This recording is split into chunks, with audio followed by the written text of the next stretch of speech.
Let's bring in Hannah Thoburn, a Eurasia analyst with the Foreign Policy Initiative. She joins us now from Washington. Hannah, what is happening with this site in terms of who is ultimately in authority? At the end of the day, right now, these separatist rebels are in control of that area. It's actually fairly deep inside the area that they do control in eastern Ukraine. And the Ukrainian authorities are having a very hard time getting there. We've seen problems with folks from the OSCE trying to get in and really observe what's happening with the crash site, and they've only been allowed in yesterday only for 75 minutes. And today they've said that every time that they try and go near some of the wreckage, there's rebels shooting their guns into the air, warning them off. And it's a very tense and tenuous situation, but at the end of the day, I think we need to really focus on the victims here who, as your intro said, many of whom they're just lying in a field and being treated in a very callous way. Now, analysts are also saying, Hannah, that Putin has a lot of power here. And, you know, I think that's right. The separatist movement in eastern Ukraine has largely been encouraged, if not funded, financed, and supplied by the Russian government. And I do think, you know, Putin loves to have plausible deniability, which he certainly has in this case. But at the end of the day, if it comes down to it, Vladimir Putin could turn off the spigot, dry up the sources of weapons. He could close down bank accounts and make it clear to the rebels that you're welcome to go ahead and keep fighting, but you're not going to have our support. And I think it would dry up immediately afterwards.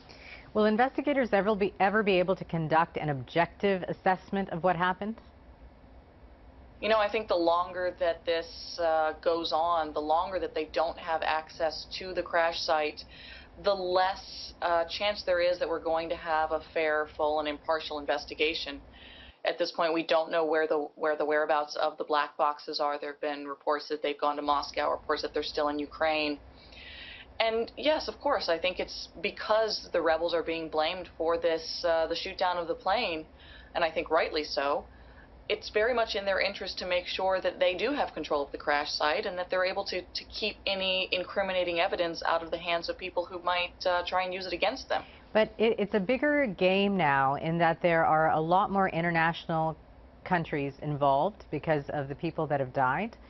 So Sure. What can happen? What's the solution? I think that's the question, the question we'd all like to know the answer to. But what can happen? There's several different scenarios that I think are plausible in this instance, and one, like I talked about, would be for Putin to really go in and tell the separatists, look, I'm going to lay down the hammer, and you really need to pull back.